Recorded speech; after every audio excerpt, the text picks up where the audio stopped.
Hello dear students, मैं अंकित शर्मा आपका स्वागत करता हूं आपके अपने परिवार फिजिक्स गुरु में। देखिए, आज की क्लास में हम क्या पढ़ने वाले, इमीटर बायस।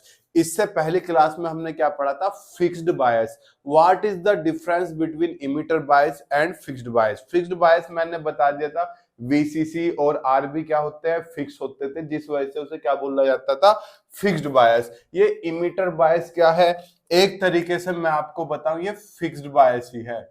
सर जब ये फिक्स्ड बायस ही है तो हम इसे पढ़ क्यों रहे हैं। ये fixed bias with emitter resistance. Sir ये क्या है बेटा, आप पीछे की फिगर देखो जाकर, कल की क्लास में जो बताई थी, क्या बताई थी, देखो फिगर बनाता हूं यहाँ, दिख रहा है, दिख रहा है, क्या था, ऐसी कुछ फिगर थी जी। बड़ी सी फिगर बनाने की कोशिश करता हूं, सुंदर सी, ऐसी कुछ फिगर थी, याद है नहीं याद मेरे रसगुल्लो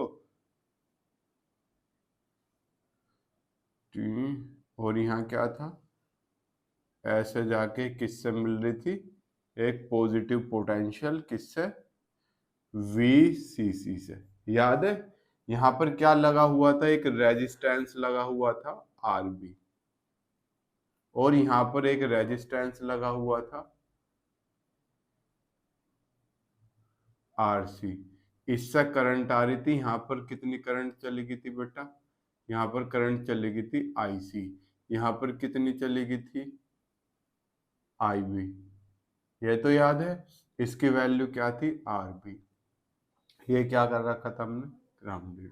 इसका नाम क्या था बच्चा, बेस। इसका नाम क्या था, कलेक्टर। इसका नाम क्या था, इमीटर। लास्ट क्लास में हमने यही तो पढ़ा था, याद है, एनपीएन पढ़ा था, तो एरो का निशान यहाँ था, यहाँ, यहाँ, याद है कुछ। सर ये ही पढ़ा था, ये क्या है आपका फिक्स्ड बायस। अब थोड़ी सी फिगर देखो, यहाँ पर क्या बोल रहा है, fixed bias with emitter resistance, यानी कि आपको इमीटर में भी क्या कर देना है, एक रेजिस्टर जोड़ देना है, बस इसमें ये करना है, आर ई। और यहाँ पे मैंने करंट मान ली, कौन सी करंट मान ली बेटा, आई ई। ये बन गया, लो आपका क्या बन गया, ये इमीटर बायस, जिसका नाम क्या है, fixed bias with emitter resistance. तो सेम फिक्स बायस जैसा ही है, बस इसमें इमीटर में क्या जोड़ दिया हमने, रेजिस्टर जोड़ दिया। तो यहाँ पर देखो, आपको कोई रॉकेट साइंस वाली चीज नहीं लगानी, बेसिक सी एक चीज लगानी है, लिखी हुई है, क्या sir, the difference between base bias circuit and emitter bias circuit. Base bias circuit के बीच, जो इससे पहले पढ़ा था, और इमीटर बायस सर्किट के बीच एक हल्का सा डिफरेंस है। इज दैट क्या, a resistor R E is connected in emitter circuit, कि इमीटर सर्किट में एक रेजिस्टर आर ई लगा हुआ था, बस इतना सा डिफरेंस है, समझ गए। बाकी सर्किट में कुछ अब बचा नहीं, आपके सामने सब हलवा है। मैंने क्या बताया था जब टाइप्स लिखाए थे कल की क्लास में, कि जो पहला है, पहला कौन सा, फिक्स बायस कह लू या बेस बायस कह लू, वो स्टेबिलिटी पुअर देता है, और सेकंड वाला सबसे अच्छी स्टेबिलिटी देता है। ये सब आपको पता है, सर पता है। स्टेबिलिटी का मतलब जो क्यू पॉइंट है उसे अच्छे से स्टेबल करके रखता है, तो it is used for the stability of Q point. ये क्यू पॉइंट को अच्छे से स्टेबल करता है। क्यू पॉइंट क्या होता है, मैंने DC load line Q point आपको समझा दिया था, आपके सिलेबस में नहीं दिया हुआ, लेकिन फिर भी मैंने आपको क्यू पॉइंट समझाया था, क्योंकि क्यू पॉइंट बार बार क्या हो रहा है, यूज हो रहा है। तो जब हमने क्यू पॉइंट पढ़ा था, तो हमारे कुछ ऐसी फिगर याद होगी आपको, याद होगी, यहाँ पे डीसी लोड लाइन था, यहाँ से आई भी जाती थी, जो उसे काटती थी वही क्या होता था, आपका क्यू पॉइंट। तो इस क्यू पॉइंट को हमें एक पॉइंट पे स्टेबल रखना था, ये ऊपर जाएगा तो गड़बड़, नीचे जाएगा तो गड़बड़। तो ये किसकी वजह से थी, ये आईसी थी, ये वोल्टेज था, याद है कुछ। अगर आईसी चेंज हो या वोल्टेज चेंज हो तो क्यू पॉइंट क्या होगा, चेंज होगा। मेन तो आईसी था, और आईसी की इक्वेशन आपने क्या पढ़ी थी, beta I B plus beta plus one I C B O. तो यानी कि अगर यो बदलेगा तो भी आईसी बदलेगा, बीटा बदले तो भी आईसी बदलेगा, याद है कुछ। तो यहाँ पर मैंने ये लिख दिया कि स्टेबिलिटी ऑफ क्यू पॉइंट, यानी कि क्यू पॉइंट की जो मैं आपको ये बता रहा हूं, ये किस तरीके से क्या प्रॉपर्टी है इसमें, जो क्यू पॉइंट को वहीं पर रोक के रखता है। हम वैसे इधर उधर का नहीं समझेंगे, हम पॉइंट पे समझेंगे सारी चीजें। क्या? Stability of Q point depends on temperature and current gain beta पर। ठीक, आईबी तो यहां से कंट्रोल हो रही है वीसीसी से, तो आईबी पे हमें ध्यान नहीं देना, कपड़ा कहां रख दिया। चलो, मेनली तो ये दो चीज है। अगर टेम्परेचर बढ़ाने पे भी मेरी आईसी ना बढ़े तो मेरा क्यू पॉइंट स्टेबल रहेगा, और बीटा को चेंज करने पे भी आईसी पर कोई इफेक्ट ना पड़े तो भी मेरा क्या रहेगा, सर्किट कांस्टेंट रहेगा, मजेदार रहेगा। तो मैं क्या कर रहा हूं, आपको पहले टेम्परेचर बढ़ा के दिखाता हूं वैसे कमी क्या होती है। देखो, ये आपके पास टेम्परेचर है, समझना, दिख रहा है, दिख रहा है, ये आपके पास टेम्परेचर है, आपने क्या करा, इसे इंक्रीज कर दिया। ठीक, आपको याद हो कि टेम्परेचर इंक्रीज होता है तो मैंने आपको बताया था कि आईसीबीओ, याद है, 10 डिग्री सेल्सियस पर डबल हो जाती है, तो टेम्परेचर बढ़ेगा तो ये लीकेज करंट भी बढ़ेगी। सर समझ में आ गया। अब आपने ये इक्वेशन पढ़ी है, I C equals two beta I B plus beta plus one ICBO. तो आईसीबीओ बढ़ा तो क्या आईसी ना बढ़ेगी, तो यहाँ पर मेरी आईसी भी बढ़ेगी भैया। क्या बढ़ेगी, मेरी आईसी भी बढ़ेगी। मामला खराब। और हमें आईसी बढ़ तो क्या होगा, क्यू पॉइंट अपनी जगह से हिल जाएगा, और क्यू पॉइंट के हिलते ही बोलो मामला खराब है। तो आईसी भी क्या होगी, बढ़ गई, और आईसी को हम बढ़ाना नहीं चाहते। वी डोंट वांट, हम नहीं चाहते कि आईसी बढ़े, क्योंकि आईसी बढ़ तो ही क्यू पॉइंट क्या था, ऐसी तो था क्यू पॉइंट टू टू, यहाँ पर आईसी थी, और यहाँ जो कट करता था वो क्यू पॉइंट होता था। अब आईसी बढ़ी तो ये लाइनें ऊपर की तरफ बढ़ेंगी, तो क्यू पॉइंट भी ऊपर की तरफ बढ़ेगा, और क्यू पॉइंट बदलते ही मामला खराब। तो इसलिए हम क्या चाहते हैं, आईसी ना बढ़े, वी डोंट वांट। ठीक, तो हम क्या करते हैं, इस वाले सर्किट का इस्तेमाल करते हैं। क्यों सर, ये सर्किट ऐसा क्या करेगा, देखो, आईसी बढ़ेगी, आईसी बढ़ने से आपकी आईई भी बढ़ेगी। सर आईई क्यों बढ़ेगी, अभी बताता हूं आईई क्यों बढ़ेगी। आईई बढ़ेगी मेरी, आईई बढ़ गई भैया। सर आईई क्यों बढ़ रही है, आपने ट्रांजिस्टर इक्वेशन नहीं पढ़ी पहले सेमेस्टर्स में, I equals two I B plus I C, तो जब आई सी बढ़ेगी तो क्या आई ई ना बढ़ेगा। सर आ गया याद। अब आई ई बढ़ा तो वोल्टेज बढ़ेगा इमीटर वाला, मतलब सर कौन सा हो, देखो ये वाला आई ई आर ई, ये ना बढ़ेगा। सर बिल्कुल बढ़ेगा, जब इसमें आई ई की मल्टीप्लाई है। अब 2 गुना 4 है, मैंने कहा यू बढ़ा दिया, जैसे 3 कर दिया, तो क्या पूरी मल्टीप्लाई भी ना बढ़ेगी। बेसिक सी चीज है। कपड़ा कहाँ है, मैं ज्यादा नीचे तो नहीं जा रहा, ये रहा। मैं प्रैक्टिकली चीज समझाने की, फील कराने की कोशिश कर रहा हूं तुम्हें। ठीक है, आई ई आर ई बढ़ेगी, बढ़ गई। ठीक, यहाँ के बाद आओ अब इस वाले सर्किट पे। सर इस वाले सर्किट में ऐसा क्या है। ठीक, मैंने क्या करा, पोर्शन लिया 1 वाला, इधर वाला, ये वाला, ये 1 है, इधर का 2 है। ठीक, 4 पार्ट 1। पहले हिस्से के लिए हमने क्या लगाया, अपना किरचॉफ का लॉ लगाया। क्या, वीसीसी, वीसीसी में से क्या क्या निकल रहा भैया, कौन, वीसीसी मेरा ब्रेक हो गया इस वाले में और इस वाले में। यहाँ पे कितना पोटेंशियल है मेरा, वीबी, क्या है बच्चा, वी बी ई। तो VCC equals two I B R B plus V B E. बताओ, इसमें तो कोई समस्या है नहीं। सर बिल्कुल समस्या है, क्यों, ये आगे ये भी तो आ रहा है, हाँ ये भी आ रहा है, तो लो इसे भी लिख लो। बताओ, ऐसे घुमाना ना, पहले तो वीसीसी, फिर आईबीआरबी, फिर वीबी, फिर आईईआरई। अब तो कोई समस्या वाली बात नहीं। अब यहां से मैं आईबी की वैल्यू निकाल सकता हूं। सर निकाल लो, भैया ये सारा तामझाम इधर आके माइनस का तो मैं डायरेक्ट लिख रहा हूँ, आई बी कितना हो जाएगा, ये सारा माइनस में V C C minus V B E minus I E R E हो गया अपॉन आर बी। ये जगह थोड़ी रहेगी पर कोई बात नहीं, आपको क्लियर हो रही होंगी सारी चीजें। अब यहां समझो भैया, इस वाली इक्वेशन से कहानी समझो सारी। भैया आई ई आर ई बढ़ा था, माइनस वाली वैल्यू बढ़ रही है तो आई भी क्या होगी, कम हो जाएगी। मतलब सर मैंने लिखा 5 बराबर कितना है, 5 बराबर कितना है 15 माइनस 10 है। अब मैंने माइनस वाली वैल्यू बढ़ा दी तो 15 माइनस 12 लिख दिया, तो क्या ये वैल्यू भी कम ना हो जाएगी? हो जाएगी सर, क्योंकि माइनस में जो बढ़ता है वो सबसे कम होता है। समझे नहीं समझे सर? समझ गए। अब मुझे एक बात बताओ, जब आई ई आर ई बढ़ा तो यहां से मेरा आई बी क्या होगा, कम होगा। आई बी क्या हो जाएगा चांद मेरे, आई बी घट जाएगा। किस वाले में घटेगा, इसी वाले मेथड में। सर आई बी घट गया, कमाल हो गया। अब जब आई बी घट गया तो इस वाली इक्वेशन से क्या आई ई ना घट जाएगा, और जब आई ई घट गया तो आई सी घट जाएगा, कहानी खत्म। आई बी घट गया और आई बी के घटने से क्या होगा बच्चा, दिख रहा है, दिख रहा है। अभी इसे को लिख दूं, वी डोंट वांट।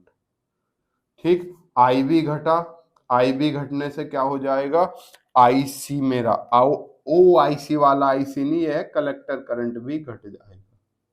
सर ये कैसे घटा? आप चाहे तो इससे लगा लो, चाहे करंट गेन से लगा लो। करंट गेन से क्या, करंट गेन से मेरा मेरा आईसी किसके बराबर है, बीटा आईबी के। तो जब आईबी कम होगा तो आईसी भी तो कम हो जाएगा। समझे राजा मन की बात? समझे क्या क्या काम करता है यो? यहाँ पे टेम्परेचर बढ़ाने से जो आईसी बढ़ी थी, इसने आगे ले जाके उस आईसी को क्या कर दिया, कम कर दिया। तो जो गेन हुआ था वो कम कर दिया इसने, यानी कि आईसी पहले की जगह ही बनी रही। और जब आईसी पहले की जगह बनी रही तो मेरा क्यू पॉइंट भी पहले की जगह बना रहा। मैंने क्या बताया, हम नहीं चाहते कि we don't want IC increase हो। तो जो आईसी में इंक्रीज हुआ था, ये आईईआरई क्या कर देता है, उस आईसी को वापस से वहीं ला देता है, जिस वजह से हमारा क्यू पॉइंट वहां का वहीं बना रहता है।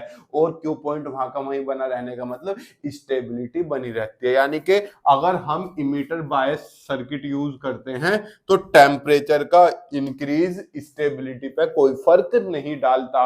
जो आपका पहला था वो पुअर स्टेबलाइजेशन दे रहा था, क्योंकि वो इस वाले प्रोसीजर को रोक नहीं पा रहा था, ये प्रोसीजर हो रहा था उसमें। तो जिस वजह से स्टेबलाइजेशन बहुत रद्दड़ मिल रहा था, बहुत खराब मिल रहा था। तो इसलिए हमने क्या किया, रजिस्टर लगा दिया किसमें, इमीटर में। तो इमीटर में रजिस्टर लगाने से ये वाली टर्म जनरेट होगी, ये रही। अब ये वाली टर्म बढ़ी तो आई बी कम होगी, और आई बी कम हुई तो आईसी कम होगी, जिस वजह से क्यू पॉइंट वापस अपनी जगह पर बना रहा। आईसी कम क्यों करी, क्योंकि क्यू पॉइंट के ग्राफ में आईसी आता है, और आईसी चेंज होगा तो क्यू पॉइंट चेंज होगा, और हमें क्यू पॉइंट चेंज नहीं करना। समझ गए? चलिए आपको क्या करना है, ये लिखना है, यहां तक लिखना है, यहां तक, और यहां के बाद ये वाली फिगर यहां छापनी है, और फिर सारा एज इट इज। सर आपने बताया stability of Q point temperature पर डिपेंड कर रही है और करंट गेन पर, तो आपने ये तो दिखा दिया कि टेम्परेचर बढ़ाने पर कोई फर्क नहीं पड़ना। अब करंट गेन से भी तो दिखाओ, अभी करंट गेन से भी दिखा देते हैं। पहले इसका पूरे का स्क्रीनशॉट ले लो। चलिए सारे को रफ कर देता हूं मैं, और फिर बीटा वाली टर्मिनोलॉजी से दिखाता हूं कि अगर बीटा लोगे तो भी आईसी पर कोई प्रभाव नहीं पड़ेगा। ठीक है बच्चा, इसमें तो कोई रॉकेट साइंस था नहीं। इमीटर रजिस्टर में बड़े डीपली पढ़ा रहा हूँ, ऐसे नहीं राड काट दूंगा बस। थ्योरी में जो बुक में 4 लाइनें हैं वे लाइन ही चेप दी, ढंग से पढ़ रहे हैं हम सारी चीजें, ऐसा कि एग्जामिनर भी देख के खुश हो जाएगा कि बच्चा कहाँ से पढ़ रहा है ये सारी चीजें। ठीक है बच्चा। अब देखो, हमने जो इक्वेशन पहले लिखी हुई थी इनपुट के लिए, क्या लिखी हुई थी, V C C is equal to I B R B लिखी हुई थी, प्लस वी बीई और plus I E R E, ये मैंने लिख ली वापिस। अब हमें पता है, क्या पता है, चूंकि ये क्यों कर रहे हो अभी आपको पता चल जाएगा। आई ई किसके बराबर है, I C plus I B के। ये ट्रांजिस्टर इक्वेशन हमने पढ़ी हुई है कई बार। तो वी सी सी किसके बराबर हो गया, V C C equal to I B R B plus V B E plus I C plus I B R E. मैं पूरी को आई बी में कन्वर्ट कर रहा हूं, ठीक है। अब हमें एक चीज और पता है, चूंकि beta equal to I C upon I B इसके बराबर ही तो है, तो यहां से आई सी किसके बराबर, बीटा आई बी के। तो आई सी किसके बराबर, बीटा आई बी के। तो आई सी की जगह पे मैं क्या लिख दूंगा, बीटा आई बी। तो सारी इक्वेशन मेरी आई बी में कन्वर्ट होगी। या मैं कहूं मुझे बीटा लाना था, क्यों, और ये दिखाना था कि बीटा से आईसी पर कोई फर्क नहीं पड़ता, यही तो दिखाना था मुझे। अंदर मल्टीप्लाई कर लूं, IC R E plus I B R E, यही तो बचेगा। अब आईसी की वैल्यू रख रहा हूं बीटा आई बी, यही रख देता हूं मैं डायरेक्ट, ठीक है। एक लाइन कभी बाद में कंफ्यूज हो आप सही लिख लेना, बीटा आई बी, ठीक। अब यहाँ पे देखो किन दोनों में क्या कॉमन आ रहा है, आई बी आर ई कॉमन आ रहा है, बिल्कुल आ रहा है। तो वी सी सी वोल्टेज एक तरफ कर लूं, माइनस वी बी ई, ये इधर आ गया, is equal to I B R B, ये तो इधर आ गया, प्लस यहां से क्या common, I B R E common, क्या बचा, बीटा प्लस वन। यहाँ बीटा बचा और यहाँ वन बचा, ठीक। अब हमें एक चीज पता है, क्या, चूंकि जो आपका करंट गेन है वो वन से बहुत बड़ा है, ठीक है। तो इसलिए बीटा प्लस वन की जगह पर हम क्या लिख सकते हैं, बीटा लिख सकते हैं। मतलब मैंने कहा आपके पास 1 करोड़ 1 रुपया है, तो 1 रुपए की कोई वैल्यू थोड़ी रह गई फिर, ठीक है। लेकिन अगर आपके पास 2 रुपए हैं तो 1 रुपए की बहुत ज्यादा वैल्यू है। तो यहाँ पर बीटा वन से बहुत बड़ा है, तो बीटा प्लस वन की जगह पर हम बीटा लिख सकते हैं। तो क्या हो गया, V C C minus V B E is equal to I B R B, ठीक है, plus I B R E, और क्या हो गया यहाँ पर, बीटा प्लस वन की जगह पर बीटा। अब यहाँ पर मैं आई बी कॉमन ले सकता हूं या नहीं ले सकता, सर बिल्कुल ले सकते हो, शौक से लो, आपकी इच्छा है। तो V C C minus V B E equal to I B common, क्या बचा, R B plus beta R E, यही तो बचा, I B common R B plus beta R E. तो यहां से आई बी की वैल्यू क्या आ गई बेटा, आई बी की वैल्यू क्या आ गई, वी सी सी, ये डिवाइड में आ जाएगा ना सारा, V C C minus V B E upon R B plus beta R E. ये मेरे पास किसकी वैल्यू आ गई बच्चा, आई बी की। ये मैंने क्या मान ली, इक्वेशन नंबर 1। मुझे आईसी दिखाना कि आईसी पे बीटा से कोई इफेक्ट नहीं पड़ता, तो मैं यहां से बीटा का फॉर्मूला लिख सकता हूं, बताओ, लिख दूं, लिख दूं। पर यहां आपको एक छोटी सी चीज और याद रखनी है, ठीक है, क्या, जो रेजिस्टेंस होता है बेस बायस का वो बहुत छोटा होता है, क्या, बहुत छोटा, और ये जो आर ई होता है ये बहुत बड़ा होता है, ठीक है। तो अभी इसे इक्वेशन 1 नहीं मानते, क्योंकि R E is very very greater than R B, ठीक। अब मैं आपको कुछ चीज दिखाऊं, एक बुक है कौन सी, प्रगति की, उसमें तो इन्होंने क्या कर रखा, यही लिख रखा, क्या, देखो यहां ध्यान से, एंड नोट, यो देखो दिख रहा, the difference between base bias circuit and the emitter bias circuit is that the resistor R E is connected in emitter circuit and not the resistor R B. कि इसमें क्या होता है, आरबी कनेक्ट नहीं होता। लेकिन जब कुछ बुक्स, मैंने ज्यादातर बुक्स पढ़ी तो उनमें ये लिखा हुआ है आरबी क्या होता है, बहुत नेग्लिजिबल होता है। इसमें ये लिखा हुआ है आरबी कनेक्ट नहीं होता, और बुक्स में ये लिखा हुआ है आरबी नेग्लिजिबल होता है।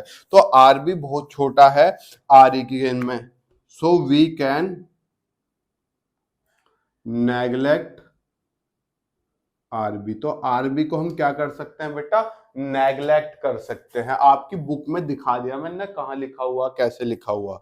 तो जब हम आरबी को नेग्लेक्ट कर देंगे तो आईबी मेरे पास क्या बचेगा, equal to V C C minus V BE upon beta R E. ये मेरे पास क्या बचेगा, आई बी बचेगा। ये है नेक्स्ट इक्वेशन।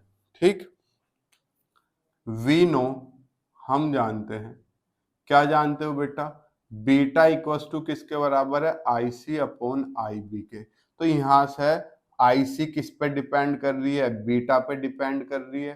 तो अगर बीटा चेंज होगा तो आई सी भी चेंज होगा। मैंने क्या किया, यहाँ पे आई बी की वैल्यू रख दी, on putting the value of I B. मैंने क्या किया, यहाँ पर IB की वैल्यू चिपका दी। तो जब IB की वैल्यू चिपका दी तो IC कितना हो गया, बीटा इंटू IB की वैल्यू रखवाओ कितनी, VCC minus VBE upon beta RE। यही तो है। अब आप थोड़ा मन की आंखें खोल लो, बीटा से बीटा क्या हो गया, कैंसिल आउट। तो यहां से IC कितना आ गया, VCC minus VBE upon R E. अब आप देखो क्या इस इक्वेशन में कहीं बीटा आ रहा है, यहाँ नहीं दिख रहा। मैं इसे थोड़ा सा क्या कर रहा हूँ, रफ कर रहा हूँ। ये फिगर तो आपने देख ही रखी है, ठीक है। ये यहाँ आ नहीं रहा, चमक नहीं रहा क्लियरली, तो मैं यहाँ लिख देता हूँ क्या, आईसी कितना आ गया मेरे पास, VCC minus VBE upon RE। तो यहां से मुझे एक चीज दिखी कि IC के फॉर्मूले में कहीं बीटा आया ही नहीं। तो जब बीटा नहीं आया तो बीटा कुछ भी होता रहे, IC पर कोई प्रभाव पड़ेगा ही नहीं। तो यहां पे लिख देते हैं वी सी दैट, हम देखते हैं कि VCC does not depends on beta, so on changing, out तो नहीं गया, नहीं गया, on changing beta IC will be constant. IB क्या होगा, कांस्टेंट होगा बीटा के चेंज करने पर भी। And we get good output, और हमें क्या मिलेगा बच्चे, एक अच्छा आउटपुट मिलेगा। तो समझ गए, जो आपका क्या है इमीटर बायस, इसमें टेम्परेचर बढ़ाओ तो भी आईसी कांस्टेंट रहता है, बीटा चेंज करो तो भी आईसी कांस्टेंट रहता है। तो इसमें हमें बहुत अच्छी स्टेबिलिटी मिलती है, जिस कारण हम इसे आजकल यूज कर रहे थे, मतलब कुछ समय पहले। लेकिन एक टाइप और आ गया है जिसे बहुत ज्यादा यूज किया जाता है। इसमें भी कुछ कमियां फायदे हैं, अभी बता रहा हूं। पहले इसका फटाफट क्या लो, स्क्रीनशॉट लो। बच गई आप, कैसे, अभी बुक में देख रहा था, आपको मेरिट डिमेरिट्स पढ़ने की जरूरत नहीं है। फिर भी अगर पढ़ने हो तो बता देना, नेक्स्ट वीडियो में डिस्कशन कर दूंगा। जरूरत नहीं है, दिए नहीं गए हैं तो आपको इसमें दिमाग खर्च नहीं करना। ठीक, चलिए अब मिलते हैं आपसे नेक्स्ट क्लास में, नेक्स्ट वाले बाइसिंग मेथड के साथ। तब तक जय हिंद, जय भारत, प्रणाम, शुभ संध्या।